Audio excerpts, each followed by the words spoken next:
주시는 하나님의 말씀은 구약성경 잠언 15장 1절에서부터 4절이 되겠습니다. 구약성경 927페이지 잠언 15장 1절부터 4절 말씀.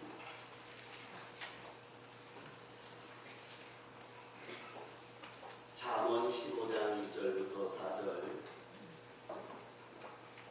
다 찾으신 줄 알고 우리 한 목소리로 공부하겠습니다. 시작. 유순한 대답은 등도를 쉬게 하려고 과격한 말은 도를 걷동하느니라. 지혜 있는 자의 혀는 지식을 서원히 베풀고 미련한 자의 입은 미련한 것을 쏟느니라. 여호와이는 어디서든지 악인과 선의를 감찰하시느니라. 온순한 혀는 곧 생명나무이지만 패역한 혀는 마음을 상하게 하느니라. 아멘. 우리가 12월 한 달 동안은 저희들의 삶의 본질적인 모습들을 한번 살펴보면서 우리들이 진리와 어긋난 삶이 있다면 하나씩 한 주에 하나씩 바꾸어 가자고 말씀을 드리고 있습니다. 지난 한 주 동안에는 여러분 염려하시는 것보다는 기도하는 삶을 사셨죠? 문제 앞에서 두렵고 떨리고 그 문제 때문에 밤새도록 고민하는 것이 아니라 하나님 앞에 풀어엎드려 하나님, 제가 감사함으로 주님께 아뢰오니 이 문제를 받아주옵소서라고 기도하며 사신 한 주간이 되어진 줄 믿습니다. 저희들이 두 가지의 주제를 묵상해 보았습니다. 첫 번째는 정직한 삶을 살자고 말씀드렸고요. 두 번째는 기도하는 삶을 살자고 말씀드렸어요. 오늘은 저희들이 또 하나의 주제, 성도의 덕스러운 언어 생활에 대하여 우리들이 한번 살펴보려고 합니다. 오늘 말씀의 주제는 한마디로 이런 것입니다. 덕스럽고 은혜로운 말로 사람들을 살리자, 이것입니다. 잠언 25장 11절에 보니까 경우에 합당한 말은 아로 새긴 은쟁반에 금사반이라 그러셨어요. 경우에 합당한 말은 아로 새긴 은쟁반에 떼부르르 굴러가는 금사와가와 같은 그런 역할들을 한다는 거예요. 얼마나 덕스러운지요, 얼마나 은혜로운지요. 그 말을 들을 때마다 사람들의 마음이 행복하고 사람들의 마음속에 용기가 나고 사람들의 마음속에 하나님의 영광을 드러내는 그러한 존귀한 말들을 말합니다. 우리는 지난 1년 동안을 한번 살펴보았으면 좋겠습니다. 과연 나의 언어 생활은 어떠했는가입니다. 경우에 합당한 말로 사람들을 격려해주고 세워주고 북돋아주면서 그들로 하여금 온전히 세워주었는가? 아니면 나의 말이 사람들에게 상처를 주고 그들로 하여금 낙담하게 만들고 그들로 하여금 분열을 가져오는 이런 말들, 쓸데없는 말들, 무례한 말들, 거짓말들, 포악한 말들, 덕이 안 되는 말들이 있지는 않았는가 살펴보자는 것입니다.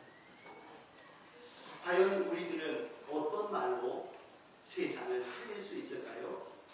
먼저 저희들이 살펴볼 것은 악인들의 입에서 나오는 어지럽고 분열케 하는 말을 하나님은 기뻐하시지 않는다라는 점입니다. 인간 사회에 있어서 말이라고 하는 것 참으로 막강한 영향력을 가지고 있어요. 야고보서에 보니까 말의 영향력이 얼마나 큰지를 비유로 말씀하시는데 커다란 배를 움직이는 것은 다른 것이 아니라 그 배 안에 장착되어져 있는 작은 키가 그 큰 배를 움직일 수 있는 것처럼 우리 혀, 우리의 말은 우리 전체의 삶을 움직여 나갈 수 있다라고 하십니다. 이런 사실에 대해서 너무나도 잘 알고 있는 다윗은 이렇게 기도했습니다. 하나님이여, 나의 입술의 모든 말과 나의 마음의 묵상이 주께 연락되기를 원합니다. 라고 말합니다. 하나님 간절히 원합니다. 나의 마음의 묵상뿐만 아니라 나의 입에서 나오는 모든 말들이 하나님께서 기뻐 받으실 만한 이러한 언어 생활이 되어지도록 저의 입에 파수꾼을 세워주시고 저의 말을 주장해 주옵소서라고 간구하고 있다는 것이죠. 여러분, 우리들의 언어 생활 어떠했습니까? 혹시 악인들의 언어 생활은 아니었을까요? 오늘 본문에서는 악인들의 말을 한 3가지로 정리해 두고 있습니다. 첫째, 악인들은 과격한 말을 그의 입에 두고 있다 그럽니다. 1절에 그랬죠. 과격한 말은 노를 격동하느니라 그랬습니다. 악인들의 입에서 나오는 말의 특징 중에 하나가 과격한 말을 한다는 거예요. 여기서 과격이라는 이 단어의 뜻이 뭔가 봤더니요, 고통, 상처 이런 의미를 갖고 있네요. 악인들의 말은 고통을 주고 상처를 준답니다. 좀 쉽게 말하면 그런 말이지요. 악인들의 말에는 가시가 돋아있고 악인들의 말에는 독을 머물고 있는 과격한 말들이 그들의 입에 있다라는 것입니다. 사실 악인들의 이야기들을 가만히 들어보면 그들은 과도한 표현들을 할 때가 참 많습니다. 말을 예쁘게도 할 수 있잖아요. 말을 아름답게 할 수 있잖아요. 부드럽게도 말할 수 있지 않습니까? 그런데 어떤 사람들의 모습을 보면 일부러 작정하여 과격한 말을 하려고 마음에 결단하고 상처를 주려고 일부러 그런 단어들을 사용하는 분들이 있더라는 것입니다. 하나님은 그런 과격한 말을 하는 사람들에게 이렇게 말씀하세요. 의인의 모습은 아니다 라고 말입니다. 그러면 과연 과격한 말은 어떤 말입니까? 민수기 21장 5절에 보니까 이런 말이 과격한 말이에요. 백성이 하나님과 모세를 향하여 원망하되 어찌하여 우리를 애굽에서 인도해 내어 이 광야에서 죽게 하는가? 이곳에는 먹을 것도 없고 물도 없도다. 우리 마음이 이 하찮은 음식을 싫어하노라 그랬어요. 여기에서 과격한 말이 뭐냐면요, 만나를 지칭하여 말하기를 이 하찮은 음식을 내가 싫어한다. 이렇게 말하는 것이 과격한 말이다. 이렇게 말씀하고 있습니다. 여러분, 이스라엘 백성들 애굽에서 나올 때 그들은 너무나도 급하게 나왔습니다. 그래서 그들은 나오면서 빵을 준비해 나왔는데 그 빵이 제대로 부풀지를 못하는 무교병을 가지고 나왔어요.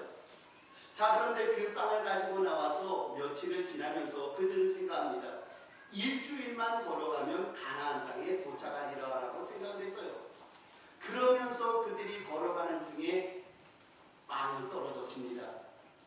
자, 그들은 첫 번째 떨어진 빵을 보면서 그들은 이럴 수 있었겠죠. 빵 없어. 굶어 죽을 것 같아. 이거 어떻게 이렇게 걱정하기도 하고 원망했다고 하면 우리는 이해가 됩니다. 그런데 여러분, 오늘 조금 아까 말씀드린 민수기 21장에 있는 내용은요, 처음 경험한 음식이 없는 상황이 아니었다는 거예요. 그들은 이미 하늘에서 내려주신 만나와 메추라기로 배를 불렸습니다. 하나님의 때를 따라 반석에서 물을 내주시고 물을 만나게 해주심으로 물을 마셨습니다. 그들은 광야길을 걸어가는 중에 의복이 헤어지지를 않고 신발이 닳지도 않은 일들을 보면서 그들은 이렇게 고백했습니다. 이상하다. 이상해. 어떻게 이런 일이 벌어질 수 있지? 아마 이 일들은 하나님이 특별히 보호하셔서 이런 일이 있는 것 같아. 이런 말들을 하면서 지나오던 입장이었다는 거죠. 어떤 불평이 있는 사람들이 마음속에 과거의 애굽에서 벌어졌던 일들이 생각이 났다는 겁니다. 그들은 과거의 애굽에서 종살이를 하면서 주인의 상에서 떨어지는 이 음식 찌꺼기를 먹은 적이 있습니다. 그때 그들은 수박도 좀 찌꺼기를 주워 먹은 적이 있고요.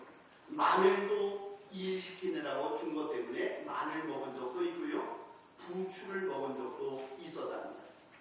자, 그들은 과거에 먹었던 이 음식들이 생각이 났는지 그들은 하늘에서 내려준 만나를 보면서 그들은 이야기합니다. 이 하찮은 음식을 우리는 싫어한다 그러면서 주변에 있는 많은 사람들을 선동하고 그들에게 말하기를 이러니 하찮은 음식을 먹어도 우리 살 수 있겠어요? 이렇게 말하는 모습을 보여주고 있다는 것입니다. 여러분 생각해 보십시오. 하늘에서 내려주신 하나님의 만나가 과연 하찮은 음식입니까? 이 만나가 사람들이 인상을 막 찌푸릴 만큼 그 정도로 질 떨어지는 음식이었습니까? 결코 그렇지 않거든요. 하나님의 기적으로 인하여 하늘에서부터 내려준 그 만나. 사람들은 그 만나를 처음 볼 때 이런 얘기를 했습니다. 이게 뭐야? 이게 뭐지? 아니 이렇게 놀라운 것들이 뭐야? 그러면서 그것들을 구워 먹어보았더니 꿀 섞은 과자처럼 너무나도 맛있는 것이었습니다. 그들은 처음에 고백했습니다. 아이고 이게 뭐야? 하나님이 이렇게 멋진 것을 주셨고 아름다운 것을 주셨으니 참 좋다 그랬거든요. 그런데 웬일입니까? 그 만나를 먹고 배불렀고 메추라기를 먹으면서 배불렀던 그들이 이제 어느 순간이 되어지자 그들은 말합니다. 우리는 이 하찮은 음식을 싫어한다 라고 말하면서 하나님의 마음을 상하게 만드는 이러한 입술의 열매를 그들 마음속에 가지고 있었다는 것입니다. 하나님이 주신 은혜였습니다. 하나님이 주신 특별한 역사였습니다.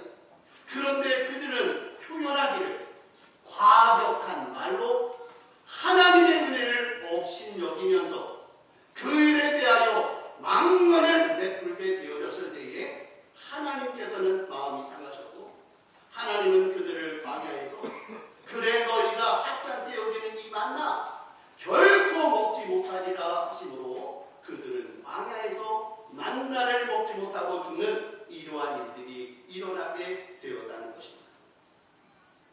우리는 신약 성경에서도 이런 일을 경험합니다. 예수님께서 제자들에게 배를 타고 건너가자라고 하셨습니다. 배 타고 건너가는 중에 갈릴리 바다에 풍랑이 일었습니다. 물이 들어왔습니다. 배가 흔들렸습니다. 요동쳤습니다. 그러자 예수님의 제자들이 호들갑을 떨면서 예수님께 이렇게 말하죠. 제자들이 깨우며 이르되 선생님이여 우리가 죽게 된 것을 돌보지 아니하시나이까 그래서요.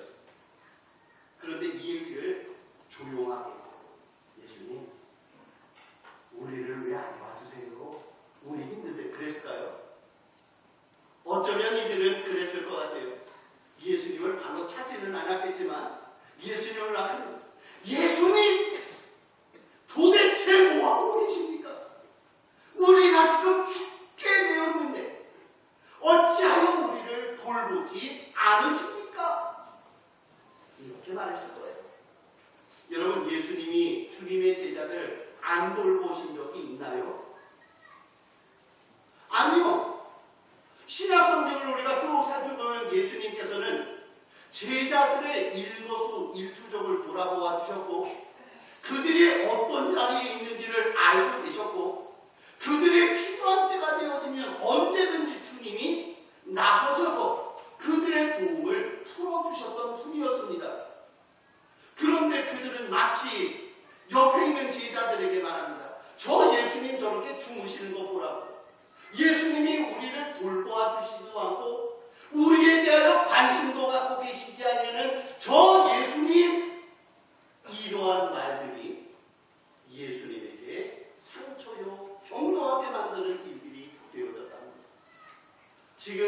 상황이 또한 제자들이 과연 죽을 상황이었는가? 아니요. 이들은 죽을 상황도 아니었어요. 그런데 그들은 어떠한 의도를 가지고 과격한 말로 사람에게 상처를 주는 이러한 일들을 행하고 있는 모습을 보시면서 우리 주님은 말씀합니다. 과격한 말은 노를 격동하느니라 라고 합니다. 사랑하는 성도 여러분, 우리들의 삶을 한번 뒤돌아보았으면 좋겠습니다. 여러분, 여러분의 가정에 왜 이렇게 화가 납니까? 여러분, 우리 교회 가운데 왜 이렇게 분노가 치솟고 있습니까? 우리 대한민국 가운데에 우리의 마음들에 왜 분노가 일어나고 경고하는 이런 일들이 벌어지고 있을까요? 그것은 오늘 말씀하는 것처럼 과격한 말들, 하나님 보실 때 상처 주는 말들, 하나님 보실 때에 사람들에게 독을 품고 있는 이런 말들이 있게 되어질 때에 공동체를 경고하게, 공동체를 힘들게 상처받게 만들 수 있는 이러한 언어 생활이 되어져 있다는 것입니다. 저는 우리 성안교회가 이번 한 주간 동안 경고의 말을 없애버리시기를 축복합니다. 가정에서 경고의 말을 없애셔야 돼요. 남편에게, 아내에게, 자식들에게, 부모님들에게, 성도들에게, 이웃들에게 우리들이 과격한 말로 인하여 경고하게 만드는 이런 일들이 있는 것은 우리 주님 보실 때의 악인의 모습이다 그러십니다. 귀 있는 자는 들을지어다. 또한 우리 주님은 이렇게 말씀합니다. 악인은 미련한 말을 그 입에 둔다고 합니다. 여기서 미련하다라고 하는 이 단어는 바보, 얼간이, 멍청이, 분위기 파악을 못하는 뭐 이런 뜻도 있지만 또 하나의 의미는 뭐냐면 상황에 적합하지 않은 말로 사람들을 황당하게 만드는 불신앙적인 말, 그것을 오늘 본문에서는 미련한 말이라 합니다. 가끔 가다 보면 우리 주변에 있는 사람들은요, 어떤 때는 미련한 말을 할 때가 있어요. 미련한 말이라고 하는 것은 단순히 분위기 파악이 안 된 말이 아니고요, 신앙을 배제한 불신앙적인 언어생활, 그것들은 미련한 말이랍니다. 그 대표적인 예가 가데스 바네아에서 말했던 10명 정탐꾼의 딸. 10명의 정탐꾼은 가나안 땅을 보았습니다.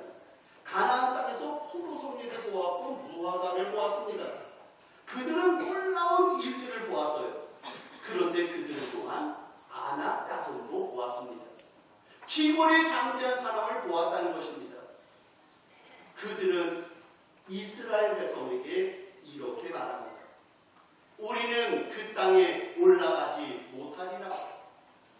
그 땅에는 거인들이 있어서 우리는 메뚜기와 같을 따름이니라.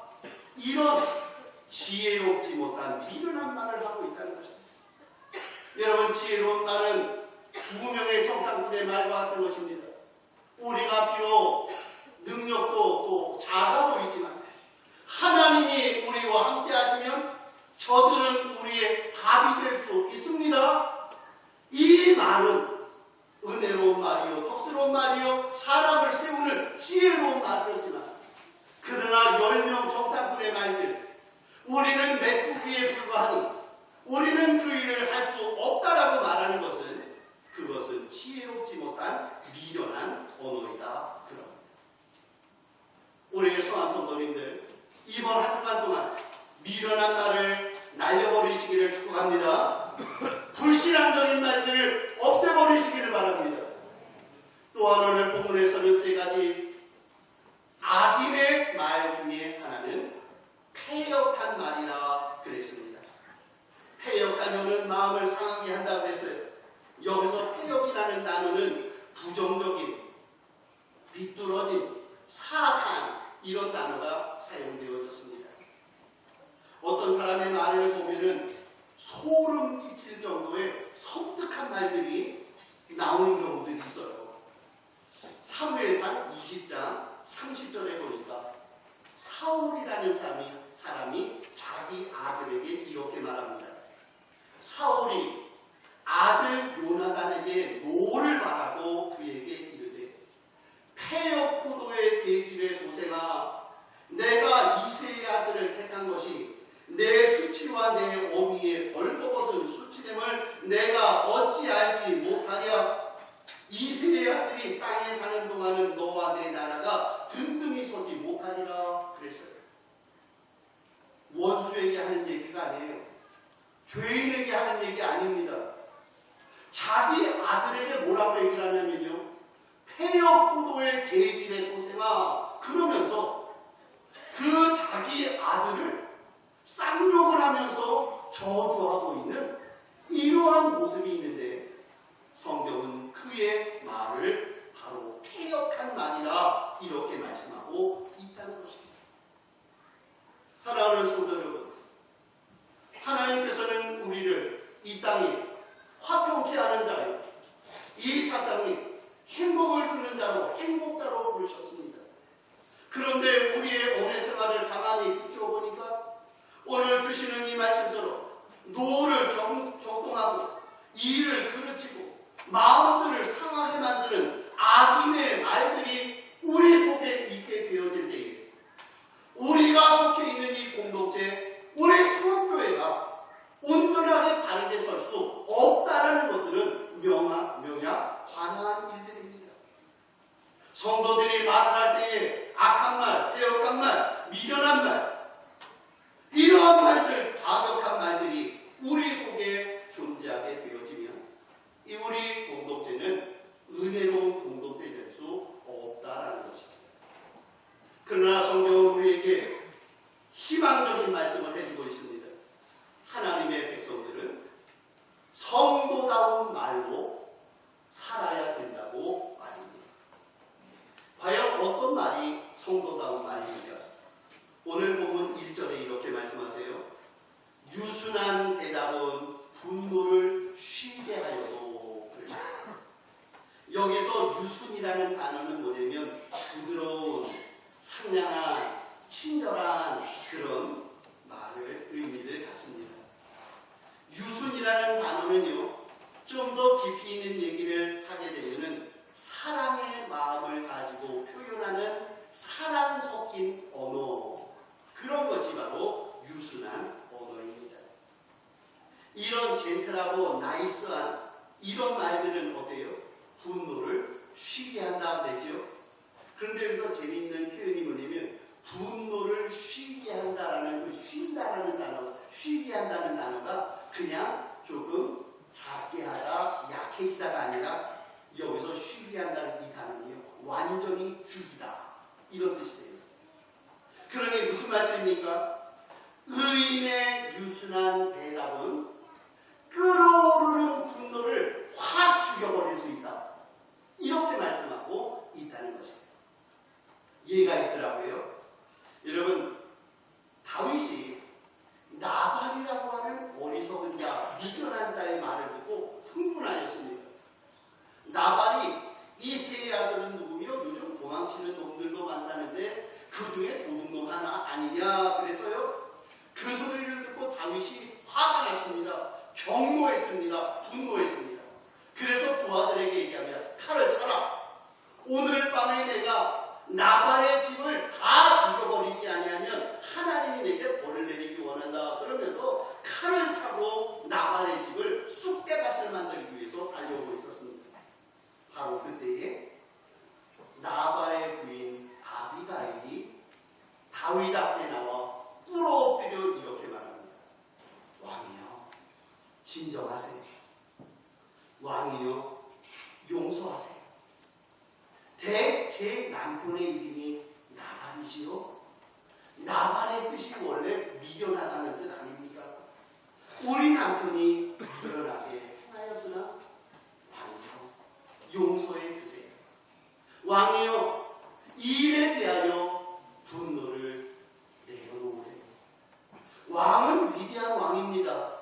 이제 조금 더 계시면 이제 온 이스라엘을 다스리는 대왕이 되실 텐데 왕이요 제가 바라기는 왕이 대왕이 되셨을 때에 후회할 일들을 만들지 마시면 좋겠습니다. 이렇게 말했어요. 그랬더니 다윗이 그 말을 들으면서 이렇게 말합니다. 여자여 지혜롭구나. 당신의 그 말이 나로 하여금 당신의 집을 멸절시킬 일들을 막아 놓았으니 당신의 지혜로움이 하나님 앞에서 복되도다. 그러면서 자신의 분노를 완전히 죽여버리는 모습을 보게 되는 것입니다. 유순한 대답은 분노를 죽일 줄 믿습니다. 유순한 대답은 부드러운 말은, 친절한 말은, 사랑 섞인 성도의 말은 어떠한 분노의 상황들도 다 가라앉히고 아니 그것들을 없애버리는 이러한 역사가 일어나게 된다는 것입니다. 두 번째 의인의 말 지혜로운 말인데 이것들은 성도님들이 지혜롭게 살펴보시고요. 오늘 중요한 말씀 한 가지만 더 합니다. 의인은 온순한 말을 그에게 들으라 그랬어요.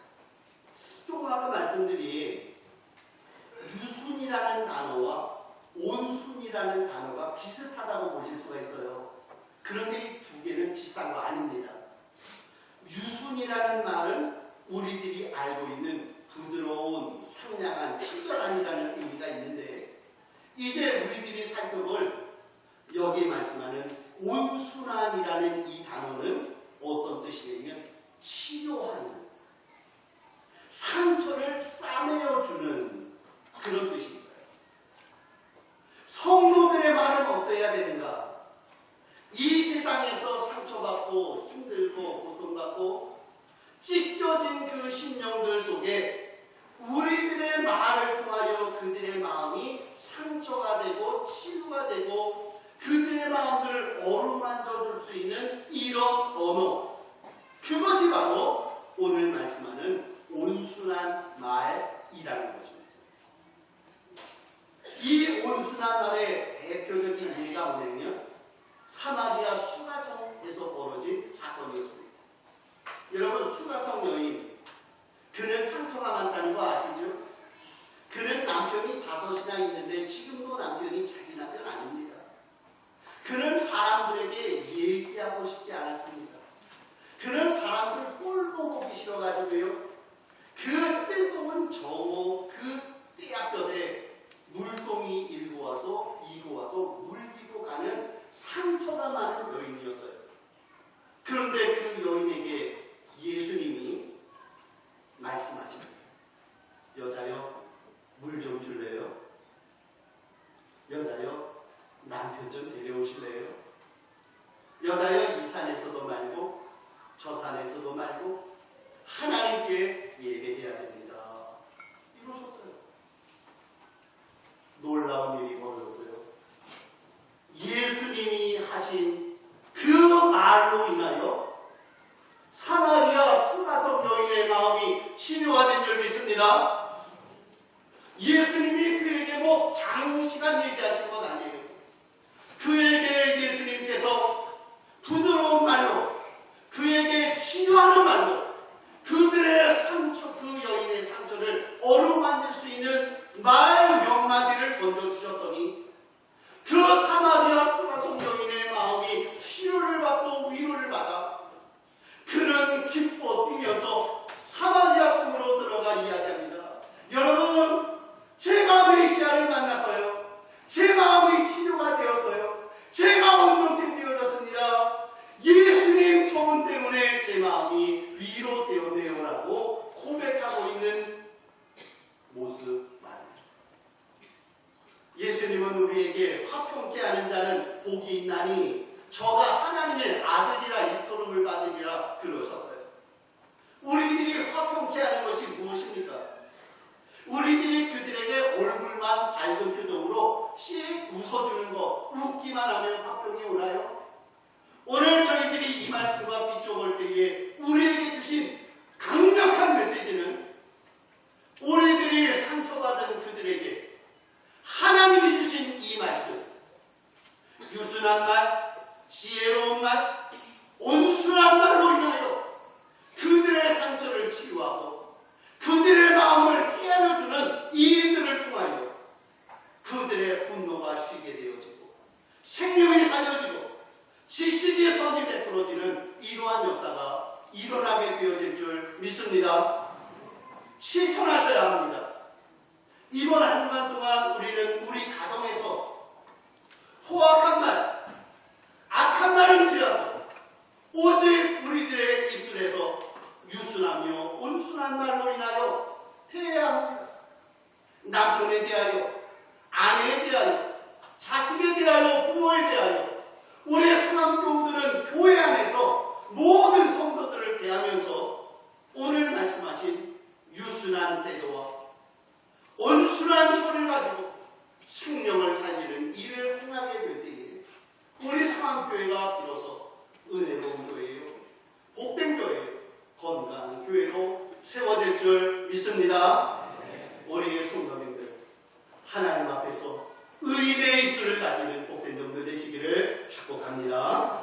거룩하신 아버지 하나님 고맙습니다.